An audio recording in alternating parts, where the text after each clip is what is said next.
Pero México ha optado por un camino distinto. Aquí el combustible sigue siendo una de las principales fuentes de recaudación fiscal y esa decisión se refleja directamente en el bolsillo de millones de personas que dependemos del combustible para trabajar, transportarnos o simplemente para vivir nuestro día a día. Hola, ¿qué tal? Bienvenidos, qué gusto encontrarnos de nuevo fuera del aire. Me da mucho gusto darles la bienvenida. Yo soy Cristel Guzmán. Después de estas vacaciones decembrinas ha llegado el momento para detenernos tantito en este mundo tan ajetreado para respirar y entender un poquito más de lo que está pasando. Así que, sin más, vayan por ese cafecito. Sentémonos a platicar, es momento de iniciar con la información. Y como diría la no tan chaviza, el 2026 amaneció bravo y es que las noticias intensas no han parado. Sin duda alguna, no ha parado de darle vuelta al mundo la noticia sobre la detención de Nicolás Maduro y su comparecencia ante el Tribunal Federal de Nueva York, que fue esta semana, algo que ha marcado un momento que muchos venezolanos habían esperado durante muchos años. Para cientos dentro y fuera del país, la imagen del líder chavista rindiendo cuentas ante la justicia fue un motivo de alivio, de esperanza y en muchos casos de celebración. Esto a pesar de las opiniones encontradas de muchas personas. Después de décadas de crisis, represión y migración forzada, la caída de esta figura central del poder sigue simbolizando una figura de símbolo emocional, porque da la posibilidad de un punto de quiebre. Sin embargo, la realidad política suele ser más compleja. La captura de Nicolás Maduro por sí sola no está garantizando un cambio estructural inmediato ni una transición automática hacia la democracia en este país sudamericano. El poder en Venezuela no ha sido una figura aislada, sino que se ha construido por una red profundamente arraigada entre instituciones, fuerzas armadas y mecanismos de control. Y para muestra de esto, un botón. Ya hay nueva presidenta interina, se trata de Delcy Rodríguez, que ha insistido en que el país no está bajo el control de agentes extranjeros. Esto en respuesta a las declaraciones que ha dado contundentemente el presidente de Estados Unidos, Donald Trump, quien ha afirmado que su administración coordinará el proceso de transición en Venezuela. Estas tensiones reflejan un escenario delicado en el país de Sudamérica. Mientras una parte de la población celebra el fin de una era, otra todavía observa con mucha cautela el riesgo de que el vacío del poder será ocupado con cambios sin fondos. Y en este contexto, la voz de la oposición ha cobrado fuerza. María Corina Machado, que la conocemos muy bien a nivel internacional, ha señalado que Venezuela sigue viviendo un momento clave, pero ha subrayado que ninguna transformación será sostenible sin la liberación de los presos políticos,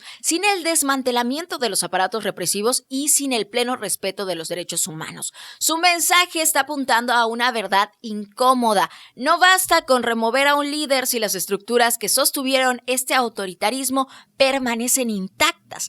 A la par de estas voces se siguen alzando otras, de los acuerdos petroleros que ya fueron anunciados por Estados Unidos, así como el control y el destino de los recursos. Estados Unidos confirmó que Venezuela comprará solo productos fabricados en Estados Unidos con el dinero que se obtenga del petróleo vendido bajo la supervisión de Washington. Un anuncio que deja entrever la intención ferviente de mantener este control, por lo menos en el lado económico. Desde Washington, el secretario de Estado, Marco Rubio, también delineó el proceso que se está llevando a cabo en Venezuela y aclaró que no ha terminado, ya que serán 3 fases: la estabilización, la recuperación y la transición. El plan, que en papel suena ordenado, pero que en la práctica va a depender de factores internos, del consenso social y sobre todo de la justicia, que no se quede solo en los tribunales extranjeros. Hoy, muchos venezolanos están suspendidos en 2 emociones. Primero está la esperanza legítima de quienes han añorado la libertad por años, y la segunda es la prudencia de quienes saben que el arresto no equivale necesariamente a un nuevo país. La cautela es necesaria porque el verdadero cambio no se mide por lo que ocurre en los tribunales, sino por lo que pasa en la vida cotidiana de millones de personas, y ese todavía es el reto más grande que tiene actualmente Venezuela. Y bueno, ante la tensión que se vive a nivel mundial, los mercados financieros ya hablaron. Y hoy en día hay tantas pocas cosas que hablan tan claro del estado de ánimo global como lo es el oro. Cuando el mundo se siente estable, el oro suele pasar a segundo plano, pero cuando aparecen las tensiones, conflictos o señales de incertidumbre, el oro vuelve a ser el centro de la conversación. Y eso es exactamente lo que ha estado ocurriendo en los últimos días. El precio del oro se ha acercado peligrosamente a su máximo histórico, impulsado por un cóctel de factores que van más allá de la simple especulación. La captura del presidente de Venezuela por parte de Estados Unidos, como lo platicábamos hace un momento, no solo sacudió el tablero político en Latinoamérica, sino que también encendió las alertas en los mercados internacionales que están reaccionando con rapidez ante cualquier señal de desestabilidad geopolítica. Para decirlo en palabras simples, cuando los inversionistas sienten que el mundo se vuelve impredecible, buscan refugio. Y el oro históricamente ha sido ese refugio. No porque produzca riqueza por sí mismo, sino porque conserva muy bien el valor cuando todo lo demás desaparece y cuando todo parece tambalearse. Es como guardar el dinero debajo del colchón, pero hacerlo a una escala más segura y más global. Esto no solo significa que el oro esté reaccionando, sino también los demás metales. La plata, el platino y el paladio también han mostrado alzas importantes, en parte porque acompañan al oro como activos de resguardo, porque en momentos de nerviosismo en el mercado se mueve también esta seguridad hacia los metales. El problema es que estos movimientos suelen ser rápidos y volátiles. El caso del cobre es distinto, pero al igual de revelador que los demás metales. Aquí no hablamos solo del refugio, sino también de una economía un poco más real. El cobre es indispensable para la industria, la construcción, la energía y la transición tecnológica. Cuando sus inventarios bajan y la oferta se ajusta, el mercado interpreta que puede haber escasez y el precio sube. Es una señal que algo se está tensando en la cadena productiva, no solo en los mercados financieros. Lo mismo ocurre con otros metales como el níquel o el estaño, cuyos precios han reaccionado ante los anuncios de recortes de producción o presiones en la oferta. En términos sencillos, cuando hay menos material disponible y la demanda se mantiene, el precio se va a disparar.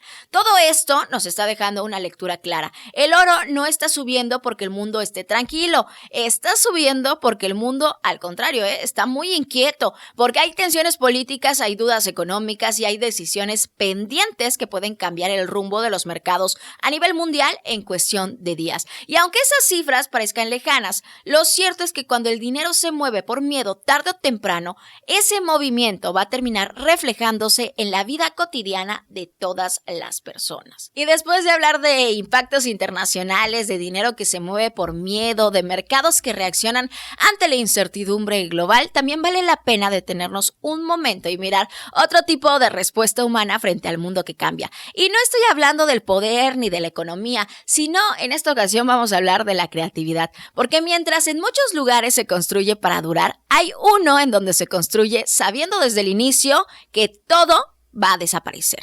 En el noreste de China existe una ciudad llamada Harbin, donde el invierno no se padece, se administra, se talla y se ilumina y se celebra cada año. Cuando el termómetro cae por debajo de los 30 grados bajo cero y el río Songwan se congela como una plancha de vidrio azulado, comienza a levantarse en Harbin una ciudad paralela hecha completamente de hielo, creada con un solo propósito: existir por un tiempo limitado. Durante semanas, miles de trabajadores extraen del río enormes bloques de hielo natural, algunos de hasta 250 kilos para levantarlos. No hay materiales artificiales ni efectos especiales. Es hielo puro, denso, transparente, con ese tono azul profundo que solo se obtiene cuando el agua ha pasado meses sometida a temperaturas extremas. Con sierras eléctricas, cinceles y agua caliente, que es el pegamento más elemental, los escultores construyen palacios, murallas, catedrales, dragones, torres y más completamente de hielo. Cuando cae la noche, esta ciudad despierta. Las estructuras comienzan a iluminarse desde dentro con luces de colores controladas por computadora. Una cosa bellísima. Familias enteras y turistas han podido capturar con sus teléfonos estas escenas que parecen irreales. Este espectáculo forma parte del Festival Internacional de Esculturas de Hielo y Nieve de Harbin, el más grande y espectacular del mundo en su tipo. Un evento que en 1963 inició como una tradición población local de linternas de hielo y hoy en día se ha transformado a un evento que atrae a millones de visitantes y convierte el clima extremo en un aliado creativo. Imagínense lo complejo que es crear una ciudad de hielo. Las manos se te entumen en minutos, las herramientas se congelan, cada error puede provocar una fractura en el hielo, cada fisura puede comprometer una estructura entera y bueno, la ingeniería detrás de este festival es tan impresionante como el resultado final. Y aunque las imágenes siguen dando la vuelta al mundo mostrando la belleza, el destino de esta ciudad está escrito desde el primer bloque de hielo que colocan cuando comienza a derretirse. No hay ceremonias de despedida ni intentos de conservación. La ciudad simplemente desaparece. Enhorabuena por Harbin, que celebra lo efímero. La belleza no busca durar en esta ciudad, sino solo existir. Y después de recorrer el mundo que se mueve entre tensiones políticas, dinero que busca refugio y ciudades que aceptan desaparecer, es inevitable regresar a la realidad que nos toca todos los días. En México, el impacto del 2026 ya se siente de una forma mucho más simple y directa. Se siente cada vez que nos detenemos frente a una bomba de gasolina. Hoy, nuestro país es el país con la gasolina más cara entre las 10 naciones que más consumen combustible en el mundo. En México, el precio promedio de la gasolina regular ronda los 23.37 pesos y 24 pesos por litro, muy por encima de los países como Brasil, Japón, India, Canadá, China o Estados Unidos, donde llenar un tanque cuesta considerablemente menos. La razón principal de esta diferencia no es tanto en el precio del petróleo, sino en los impuestos. En México, por cada litro de gasolina, los automovilistas pagamos más de 10 pesos en carga tributaria de puro impuesto. Y es que tenemos la carga más alta entre los grandes consumidores de combustible. Para dimensionarlo, en India, el segundo país con mayor carga fiscal, los impuestos rondan los 7.9 pesos por litro. En Arabia Saudita, uno de los países donde la gasolina es más barata, cuesta la gasolina un poco más de 11 pesos por litro y apenas pagan 1.6 pesos de impuestos. En el caso mexicano, cada litro de gasolina incluye 2 gravámenes, el impuesto especial sobre la producción y servicios, conocido como el IEPS, y el impuesto al valor agregado, que estamos tan acostumbrados a pagarlos que casi ni los vemos. Tan solo en el IEPS para la gasolina regular pagamos 6.4 pesos por litro y estos fueron los últimos registros del 2025. A esto todavía hay que sumarle el 16% del IVA. Y lejos de reducirse estas cuotas, se van a actualizar este 2026 conforme la inflación que establece la ley. Para este 2026 se espera un aumento de casi 4%, encareciendo aún más nuestro combustible. El contraste internacional es evidente. Japón, por ejemplo, anunció que a partir del 2026 va a reducir el precio de la gasolina al eliminar el impuesto provisional que cobraban desde 1974 y que originalmente estaba destinado a las obras carreteras. En Estados Unidos, mantener los precios bajos en los combustibles se ha convertido en una estrategia para contener la inflación y facilitar ajustes en las tasas de interés. Y China, por su parte, ha logrado amortiguar precios gracias a la compra de petróleo con descuentos significativos. Pero México ha optado por un camino distinto. Aquí el combustible sigue siendo una de las principales fuentes de recaudación fiscal y esa decisión se refleja directamente en el bolsillo de millones de personas que dependemos del combustible para trabajar, transportarnos o simplemente para vivir nuestro día a día. El precio de la gasolina es una conversación diaria, una preocupación constante y un recordatorio de cómo las decisiones nacionales, muchas veces invisibles, terminan impactando de manera directa nuestra vida cotidiana. Además del costo de vivir, hay realidades que pesan y también nos toca el momento de ver realidades que no se miden ni en pesos ni en litros. Hay que pasar al siguiente tema. Hay que hablar de estas realidades que dejan marcas mucho más profundas, marcas que duelen. Se trata de las historias que incomodan y que nos obligan a mirar de frente una violencia que muchas veces preferimos no ver. En Chiapas, una menor de apenas 13 años permanece en un estado crítico, grave en terapia intensiva, en el Hospital de las Culturas en San Cristóbal de las Casas, luego de haber dado a luz. De acuerdo con los reportes médicos, su cuerpecito no estaba preparado para soportar un parto, lo que derivó en complicaciones severas que pusieron en riesgo su vida. El caso salió a la luz cuando, en el alumbramiento, que se complicó por cierto, en el área de urgencias ingresó un joven de 18 años que afirmó ser su esposo. La Fiscalía de Chiapas abrió una carpeta de investigación y mantiene varias líneas abiertas para determinar si la menor fue víctima de violación, de agresión física o amenazas. Además, se está realizando un análisis y también indagatorias para esclarecer este hecho. Las autoridades de salud y Procuración de Justicia se movilizaron ante la gravedad de este caso. El caso pone sobre la mesa una problemática estructural que se sigue viviendo en nuestro país. México tiene esta problemática desde años atrás, la violencia contra las niñas, niños y adolescentes, pero sobre todo el embarazo infantil. Y este embarazo en México y Chiapas ya es una emergencia de salud pública y social.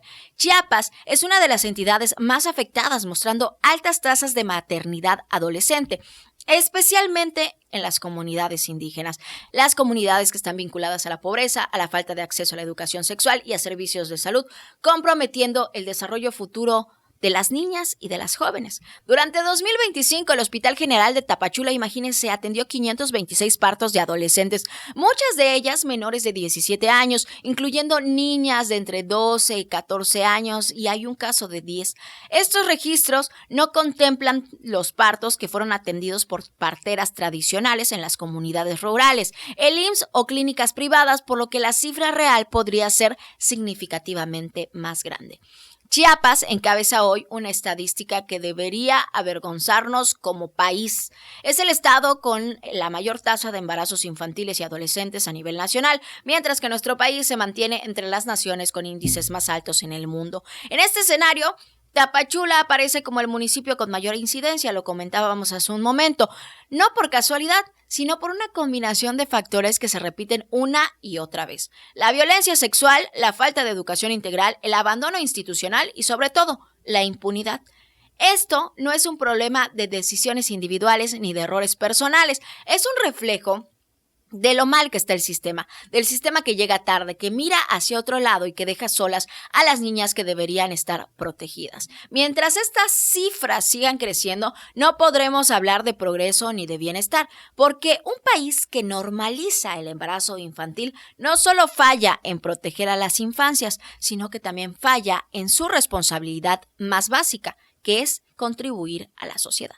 Y después de enfrentar una realidad que duele y que exhibe las fallas más profundas del Estado y de la sociedad, también es válido y necesario hacer una pausa, no para olvidar, sino para recordar que el mundo no avanza solo entre crisis y violencia, sino que también hay espacios donde la innovación, la colaboración y la tecnología se ponen al servicio que une a millones de personas. Y estamos hablando del servicio del deporte y el entretenimiento. El Mundial del 2026 no solo será histórico por realizarse en 3 países, México, Estados Unidos y Canadá, sino por la manera en la que la tecnología y en particular la inteligencia artificial promete cambiar la forma en la que se juega actualmente, se arbitra y se vive el deporte más popular del planeta. La FIFA anunció una serie de innovaciones que estarán basadas en inteligencia artificial y que convertirán al mundial en un verdadero laboratorio tecnológico. La apuesta es clara, van a usar tecnología no para quitarle emoción al juego, sino para hacerlo más justo, más claro y más comprensible tanto para los árbitros como para todos los aficionados. Una de las principales novedades será el Football AI Pro, un asistente de conocimiento diseñado para los 48 equipos participantes. La herramienta busca analizar cientos de millones de datos futbolísticos y los va a transformar en reportes detallados con texto, video, gráficos y visualizaciones en 3D. Los cuerpos técnicos tendrán el acceso a la información mucho más precisa para poder preparar a los partidos, analizar los rivales y evaluar los rendimientos. Esto sí, con una regla muy clara. Esta inteligencia artificial solo se va a poder usar antes y después de los encuentros. Durante el partido no se podrá utilizar esto para evitar ventajas indebidas. Pero quizá lo que más llamará la atención del público será la incorporación de avatars tridimensionales de los futbolistas. Gracias a escaneos corporales que ya toman apenas un segundo, el sistema captará con precisión las dimensiones de cada jugador y esto va a permitir mejorar la tecnología de fuera de juego semiautomatizada que se tiene, haciendo las decisiones más exactas, las jugadas más rápidas o revisando los múltiples obstáculos. Estas figuras en 3D no solo servirán para los árbitros, también se van a integrar a las transmisiones televisivas, de modo que los aficionados van a poder ver de forma clara y visual por qué la jugada fue marcada como fuera de lugar. La idea es reducir la confusión y las discusiones interminables que se tenían. Para la FIFA, el objetivo es que el arbitraje tenga más herramientas y que el espectador entienda mejor lo que está pasando en la cancha. En un mundo donde la tecnología suele generar desconfianza, el Mundial 2026 está planteando un escenario distinto, uno donde la inteligencia artificial no reemplace al fútbol, sino que lo acompañe, y donde el espectáculo, además de emocionante, se vuelva más transparente. Y bueno, después de mirar un país atravesando por los contrastes, por avances tecnológicos, pero también por violencias que duelen, y también nos toca revisar lo que va hacia nuestra ciudad, a dónde vamos, qué somos, qué hacemos. Nuestra ciudad está de fiesta, pero las ciudades no se miden solo en los aniversarios, sino en la manera en la que desarrollan sus sociedades. En la conmemoración del aniversario 484 de nuestra ciudad, se llevó a cabo una sesión solemne de cabildo que fue más allá que un protocolo, fue un ejercicio de memoria. El historiador Mario Humberto Ruzosa recordó que nuestra ciudad Mérida no solo es una ciudad de raíz, sino que es el resultado de un encuentro complejo de mayas y españoles, de criollos y mestizos. Una historia con memoria cotidiana. Una ciudad que desde su fundación ha ocupado un lugar central en la península, pero que también carga con las tensiones propias de ese papel. Hablar de la fundación en 1542 no es solo un gesto histórico, sino es un recordatorio que las instituciones nacen para ordenar la vida colectiva, pero que su verdadero valor se mide en la capacidad de aprender de los errores, porque cuando la ciudad pierde memoria, también pierde rumbo, y sin memoria el futuro se construye a ciegas. Durante este mes de aniversario, la alcaldesa Cecilia Patrón Laviada ha puntualizado sobre la idea de el discurso público actual, de que Mérida sea una comunidad como eje. Reconoció que la ciudad no se sostiene solo desde el gobierno, sino que también se tiene que generar participación diaria de la gente, desde las colonias, las comisarías y los vínculos que tejen lo cotidiano. Cuando conmemoramos a nuestra ciudad también se debe hablar de los retos, y es que la ciudad de Mérida está creciendo, se está expandiendo y cambia. Y este crecimiento trae consigo tensiones. Tiene que tener orden, convivencia, seguridad y sobre todo planeación. En el 2026 se tendrá que planear, porque aceptar el desarrollo sin rumbo también sería un desgaste al tejido social. La ciudad continuará celebrando con cultura, con arte, con música y con encuentros que van a reforzar la identidad, pero la pregunta de fondo va a permanecer siempre. ¿Cómo se cuida una ciudad que crece sin perder lo que la hace distinta a las demás? ¿Cómo se avanza sin romper estos equilibrios que durante años le han dado equilibrio a nuestra ciudad, le han dado cohesión? Mérida está cumpliendo 484 años, no como una ciudad terminada, sino como una ciudad en proceso. Una ciudad que piensa, se cuestiona, se construye todos los días, y que quizá ahí está su mayor fortaleza. El futuro no lo estamos heredando, lo estamos trabajando. Y mientras algunos celebran, hay otros que no pueden parar de pensar, ya que hay noticias que no se miden por la cantidad de información que genera, sino por el silencio que deja. Se trata de la desaparición de doña Mirna del Socorro Barrera Vera, una mujer de 87 años. Esta semana, doña Mirna cumplió un año más de vida y continúa desaparecida sin que su familia sepa dónde está. 29 días después de haber salido de su casa, la incertidumbre sigue siendo la misma. Esta semana, el gobernador del estado, Joaquín Díaz Mena, se reunió con los familiares de doña Mirna para reiterar que la búsqueda continúa y que existe coordinación permanente entre las dependencias estatales. Habló de los operativos, del seguimiento de información y de las acciones amplias en todo el territorio. También del acompañamiento institucional y el respaldo que tendrá la familia. Palabras necesarias, sin duda, pero estas palabras no alivian la larga espera, porque cuando las personas adultas mayores desaparecen, el tiempo no corre igual. Cada día pesa más, cada hora cuenta más. Doña Mirna fue vista por última vez el pasado 9 de diciembre, cuando salió de su domicilio en el barrio de la Ermita rumbo a una cita médica. Nunca llegó. Desde entonces, su nombre se repite en comunicados, reuniones y protocolos, pero su ausencia sigue siendo una herida abierta. Las autoridades activaron el protocolo ALBA y desplegaron operativos en distintos puntos de Mérida. Están participando instancias de seguridad, de investigación y de búsqueda. Todo esto es importante, pero hay algo que no aparece en los informes, lo que significa que una familia cumpla años sin un abrazo, sin certeza y sin respuestas. Y eso es lo que está viviendo doña Mirna. El caso de doña Mirna también obliga a preguntarnos algo más profundo y más incómodo. ¿En qué lugar están hoy las personas adultas mayores dentro de nuestras prioridades como sociedad y sobre todo del gobierno? Hablamos de operativos, de protocolos activados, de coordinación entre dependencias, pero rara vez hablamos de la prevención, del acompañamiento cotidiano, de redes de cuidado reales para quienes envejecen solos, con problemas de salud o en condiciones de vulnerabilidad. La desaparición de una mujer de 87 años no empieza el día que se pierde el rastro, sino empieza mucho antes, cuando el sistema deja de mirar, cuando la sociedad deja de proteger y deja de anticiparse. La vejez sigue siendo uno de los eslabones más frágiles y menos atendidos en nuestra actualidad. No genera agenda mediática constante, no moviliza recursos con rapidez y muchas veces no se atiende a menos de que el daño ya esté hecho, y ojalá este no sea el caso. La pregunta no es solo dónde está, sino qué tan dispuestos estamos como sociedad a mirar de frente la vulnerabilidad que nos rodea con los adultos mayores. Porque buscar corresponde a las autoridades, sí, pero no olvidar, no voltear la cara y no acostumbrarnos es una responsabilidad que nos toca a todos como ciudadanos. Y mientras no exista la respuesta, la espera continuará, con la esperanza sí, pero también con una exigencia que nace desde el colectivo, que ninguna persona desaparezca sin que la sociedad entera mire, pregunte, actúe y sobre todo acompañe. Y bueno, así es como nos acercamos al final. Hoy recorrimos un mundo entre tensión donde el poder se disputa, el dinero se refugia y la belleza se construye, aún sabiendo que va a desaparecer. Miramos un país lleno de contrastes, capaz de innovar y de soñar en grande, pero también marcado por desigualdades profundas, violencias que duelen y deudas que siguen abiertas. Y volvimos a nuestra ciudad, al lugar donde todo se vuelve cotidiano, cercano y real. De avances tecnológicos que prometen futuro y de ausencias que nos recuerdan que lo frágil puede ser la vida, sobre todo cuando el cuidado falla.